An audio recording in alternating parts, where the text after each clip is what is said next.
ஒரு கவிதை நூல் வெளியிடுகின்ற நிகழ்விலே உரையாற்றும் பொழுது கவிதையோடு ஆரம்பிக்க வேண்டுமோ என்று நினைத்தேன். எங்களுடைய தலைவர் அவர்கள் ஒரு அழகான கவிதையோடு ஆரம்பித்தார். நானும் ஒரு கவிதை சொல்லலாமா என்று யோசித்து பார்த்தேன். கவிஞர் வைரமுத்துவனுடைய ஒரு கவிதை ஞாபகம் வந்தது. ஆயிரம் ஆயிரம் கவிதைகள் சொன்னேன், அழகழகாக பல பொய்கள் சொன்னேன் என்று அவர் அந்த கவிதையை எழுதுகின்றார். ஒரு திரைப்பட பாடல், கண்ணுக்கு மை அழகு, கவிதைக்கு பொய் அழகு.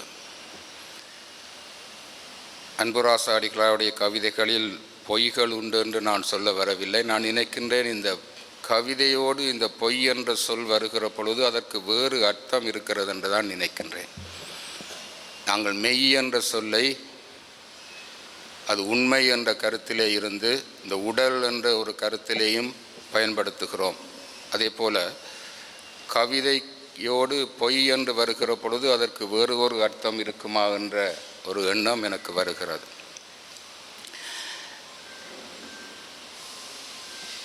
அருத்தந்தை அன்புராச அடிகளாருக்கும் எனக்கும் ஒரே வயது என்று சொன்னால் நீங்கள் நம்ப மாட்டீர்கள். அவர் என்னை விட எவ்வளவோ மூத்தவர் இந்த எழுத்து துறையிலே என்பதைத்தான் நான் இங்கே சொல்ல வருகின்றேன். அவர் எப்படித்தான் இவற்றை எழுதுகின்றாரோ என்று எனக்கு ஆச்சரியமாக இருக்கிறது. எப்படி அவருக்கு நேரம் கிடைக்கிறது? அதுவும் அவருடைய எழுத்துக்கள் வெறும் சாதாரண எழுத்துக்கள் அல்ல, மிகவும் தரமானவையும் தமிழ் இலக்கிய உலகுக்கு ஒரு காத்திரமான ஒரு பங்களிப்பை கொடுக்கின்ற எழுத்துக்களாக அமைந்திருக்கின்றன. அவருடைய பல ஆக்கங்கள் சர்வதேச ரீதியாக புகழ் பெற்றவை. அண்மையிலே நான் லண்டன் மாநகருக்கு போன பொழுது அங்கே ஒருவர் என்னை கேட்டார், ஃபாதர் ஆரியசிங்க எங்கே இருக்கிறார் என்று கேட்டார். நான் சொன்னேன், ஆரியசிங்க என்று. இல்லை, ஃபாதர் அன்புராசா என்று அவர் உடனே பேரை மாற்றினார். அவருடைய பெயரையே இப்பொழுது ஆரியசிங்க என்று சொல்லுகிற அளவுக்கு அவருடைய அந்த நூல் மிகவும் பிரபல்யமான ஒரு நூலாக மாறிவிட்டது. இப்படியாக அவருடைய இந்த எழுத்து துறைக்கு அவர் ஆற்றுகின்ற இந்த மகத்தான பணிக்காக அவரை நாங்கள் வாழ்த்துகின்றோம். இன்றைய தலைமை உரையிலே தலைவர் அவர்கள் சொன்னது போல இந்த கவிதை இப்பொழுது மக்கள் மத்தியிலே பல்வேறு விதங்களிலே பிரபல்யமாக இருக்கிறது. உங்களில் பலர் அண்மையிலே இந்த தமிழ் தொலைக்காட்சியிலே நடைபெற்ற சரிகமபா என்ற அந்த சிறுவர்களுக்கான பாடல் போட்டியை பார்த்திருப்பீர்கள். அதிலே வெற்றி பெற்றவன் ஒரு 11 வயது சிறுவன். அவனுடைய பெயர் டிவினேஷ் என்ற ஒரு பையன். அவன் ஏன் வெற்றி பெற்றான் என்றால் அதற்கு அவருடைய ரகசியம், அவன் பாடல்களை பாடவில்லை, அவன் கவிதை பாடினான்.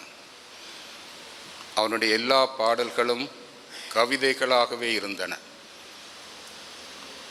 மயக்கமா கலக்கமா என்று அந்த கவிதையை பாடி அந்த நிகழ்வுக்கு தெரிவானான். ஆறு மனமே ஆறு, அந்த ஆண்டவன் கட்டளை ஆறு என்ற கவிதையை பாடினான். கொடுப்பதெல்லாம் கொடுத்தான், அவன் யாருக்காக கொடுத்தான் என்ற அந்த கண்ணதாசனுடைய கவிதையை பாடினான்.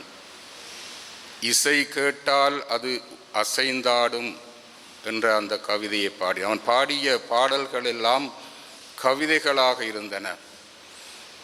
அவன் பிறப்பதற்கு 50-60 வருடங்களுக்கு முன்னர் வந்த அந்த கவிதைகளை அவன் பாடியது அவனுக்கு வெற்றியை கொடுத்தது. இந்த கவிதையினுடைய மகத்துவம் என்ன என்பதை அவன் தன்னுடைய அந்த திறமையிலே நிரூபித்ததை நாங்கள் காணக்கூடியதாக இருந்தது. இவ்வாறு இந்த கவிதை இலக்கியத்துக்கு அணி சேர்க்கும் வகையில் அருட்தந்தை அன்புராச அடிகளாருடைய இந்த விருத்த பாமலை 1000 என்ற இந்த கவிதை நூல் வெளியீட்டு நிகழ்விலே அவரை நாங்கள் அன்போடு வாழ்த்துகிறோம். நான் அவரிடம் கேட்டேன், இந்த தலைப்புக்கு என்ன கருத்து என்று கேட்டேன். எனக்கு அது உடனடியாக விளங்கவில்லை. அவர் அதை விளங்கப்படுத்தினார். தலைவர் அவர்களும் சொன்னார், விருத்தப்பா 1000 மலைகளாக பொழிகின்றது என்ற அந்த தலைப்பிலே இந்த கவிதை நூலை அவர் இங்கே வெளியிடுவதையிட்டு நாங்கள் மிகவும் மகிழ்ச்சி அடைகிறோம். அவருடைய எழுத்து பணி மென்மேலும் தொடர வேண்டும். அவர் ஒரு அருட்தந்தையாக இருந்து கொண்டு கூட பல்வேறு பணிகள் மத்தியிலே இந்த தமிழ் இலக்கிய துறைக்கு அவர் செய்கின்ற இந்த பணிக்காக அவரை நாங்கள் மெச்சுகின்றோம். அதே வேளையில் இந்த வருடம் நாங்கள் எங்களுடைய